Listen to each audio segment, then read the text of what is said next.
Assalamualaikum warahmatullahi wabarakatuh. Alhamdulillah wassalatu wassalamu ala Rasulillah ibni Abdillah wa ala alihi wa sahbihi wa mawalah. Amma ba'd.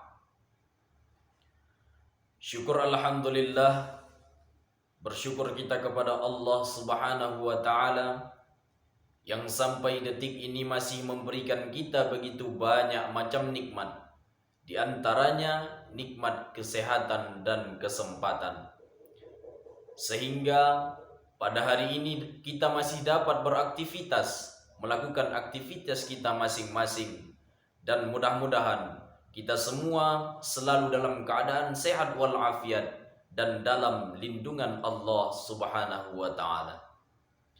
Dan tak lupa pula salawat serta salam semoga tercurahkan kepada keharibaan junjungan alam Nabi besar Muhammad sallallahu alaihi wasallam. Semoga dengan mengucapkan Allahumma salli ala Sayyidina Muhammad wa ala alihi wa sahbihi ajma'in, mudah-mudahan kita termasuk kepada orang-orang yang mendapatkan syafaatnya di akhirat kelak. Amin amin ya rabbal alamin. Ibu dosen yang saya muliakan, serta teman-teman seperjuangan yang saya banggakan. Saya Abdul Ghani dari program studi ilmu hadis Fakultas Usuluddin dan Studi Islam Universitas Islam Negeri Sumatera Utara. Baiklah, di sini saya akan menjelaskan mengenai tentang hadis marfu'. Ibu dosen serta teman-teman seperjuangan yang saya banggakan, sebelum masuk kepada hadis marfu', maka terlebih dahulu mari kita melihat bahwa hadis, jikalau dilihat dari aspek periwayatan dan sumbernya, maka hadis terbagi kepada 4, yaitu hadis qudsi, hadis marfu', hadis mauquf, dan hadis maktub. Lain halnya jika dilihat dari aspek kuantitasnya, maka hadis terbagi kepada 2, yaitu hadis mutawatir dan hadis ahad, yang mana masing-masing daripada bagian ini terbagi lagi kepada bagian yang lain. Lalu jika hadis dilihat dari segi kualitasnya, maka hadis dibagi kepada 4, yaitu hadis sahih, hadis hasan, hadis dhaif, dan hadis maudhu'.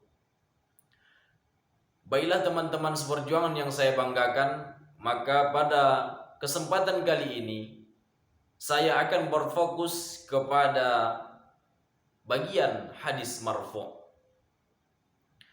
Ibu dosen serta seluruh teman-teman yang saya banggakan, hadis marfu' adalah segala apa yang disandarkan kepada Rasulullah sallallahu alaihi wasallam, baik itu berupa perkataan, perbuatan, persetujuan, serta sifat Rasulullah sallallahu alaihi wasallam. Dan hadis marfu' juga terbagi lagi kepada 4 bagian, yaitu yang pertama adalah hadis marfu' qauli, yang mana hadis marfu' qauli ini mempunyai pengertian bahwa hadis ini adalah hadis yang disandarkan kepada Rasulullah sallallahu alaihi wasallam berupa sabda beliau dalam bentuk beritanya, dan tegas dinyatakan bahwa Nabi telah bersabda atau berkata. Di antara tanda-tandanya, sebelum menyebutkan matan dari hadis tersebut, maka biasanya didahului dengan kata-kata sami'tu Rasulullah sallallahu alaihi wasallam yaqul. Sami'tu Rasulullah sallallahu alaihi wasallam yaqul, aku mendengar Rasulullah sallallahu alaihi wasallam berkata.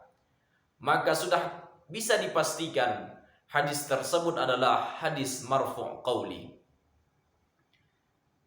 Yang selanjutnya adalah hadis marfu' fi'li. Hadis marfu' fi'li ini adalah hadis yang mana hadis ini adalah segala perbuatan Rasulullah sallallahu alaihi wasallam yang menyangkut dengan apa-apa yang dilakukan oleh beliau dalam kesehariannya, maka itulah yang disebut dengan hadis marfu' fi'li. Lalu selanjutnya terdapat hadis marfu' takriri, yaitu hadis yang menjelaskan tentang perbuatan sahabat yang dilakukan di hadapan Rasulullah sallallahu alaihi wasallam tanpa memperoleh reaksi dari beliau, baik menyetujuinya ataupun mencegahnya. Artinya beliau membiarkannya saja tanpa memberikan respon apa-apa. Maka itulah yang disebut dengan hadis marfu' takriri.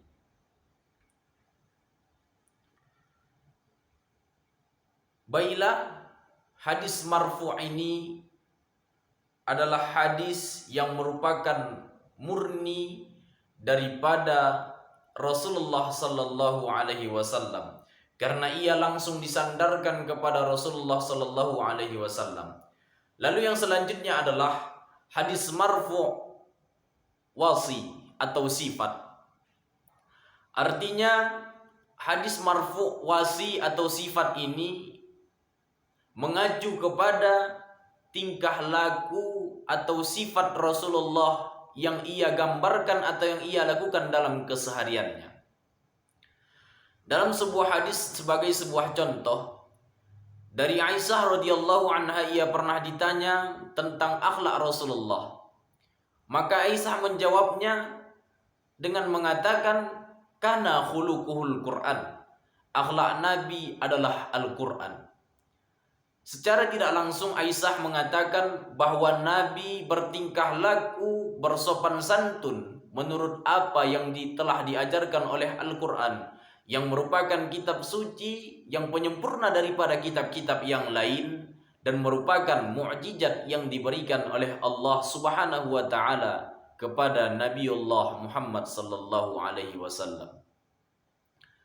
Ibu dosen serta teman-teman seperjuangan yang saya banggakan. Di samping itu, mungkin perlu saya jelaskan bahwa di atas saya telah menyebutkan bahwa banyak lagi hadis dari segi periwayatan, yaitu mengenai hadis qudsi, hadis mauquf dan hadis maktub.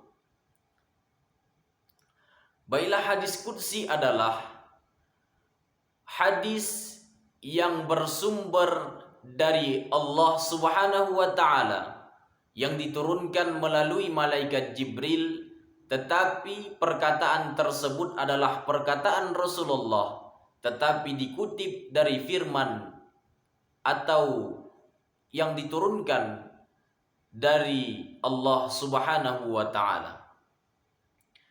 Lalu kemudian hadis mauquf adalah hadis yang dikutip daripada para sahabat, yang mana jalur periwayatannya sampai kepada Rasulullah sallallahu alaihi wasallam. Lalu yang selanjutnya adalah hadis maqtu. Hadis ini adalah hadis yang bersumber daripada tabi'in yang belajar kepada para sahabat dan sahabat belajar kepada Nabi sallallahu alaihi wasallam. Baiklah, hadis dibedakan menurut segi periwayatan dan sumbernya kepada 4, yaitu hadis qudsi, hadis marfu', hadis mauquf dan hadis maqtu. Itulah pembagian hadis menurut periwayatannya. Lalu kemudian telah saya sebutkan juga di awal tadi bahwa hadis juga terbagi dalam aspek kuantitas atau jumlahnya. Maka hadis terbagi kepada 2. Hadis mutawatir adalah hadis yang disepakati oleh banyak rawi, yang mana mustahil mereka sepakat untuk berbohong, maka hadis itu adalah dikatakan hadis mutawatir. Sedangkan hadis ahad adalah hadis yang disepakati oleh satu atau dua orang rawi, tetapi tidak sampai kepada banyak yang menyepakati. Artinya ada perbedaan pendapat daripada ulama mengenai hadis tersebut, itulah disebut namanya hadis ahad. Lalu dipandang dari segi kuantitas, bahwa hadis terbagi kepada 4, yaitu hadis sahih, yang mana hadis ini memiliki kedudukan yang kuat, yang mana disepakati oleh banyak rawi, itulah dinamakan hadis sahih. Lalu kemudian hadis hasan. Hadis hasan mempunyai kedudukan di bawah satu tingkat daripada hadis sahih, yaitu hadis yang baik, yang mana hadis ini, awal mula muncul hadis ini adalah dipelopori oleh Imam At-Tirmizi. Lalu selanjutnya hadis dhaif.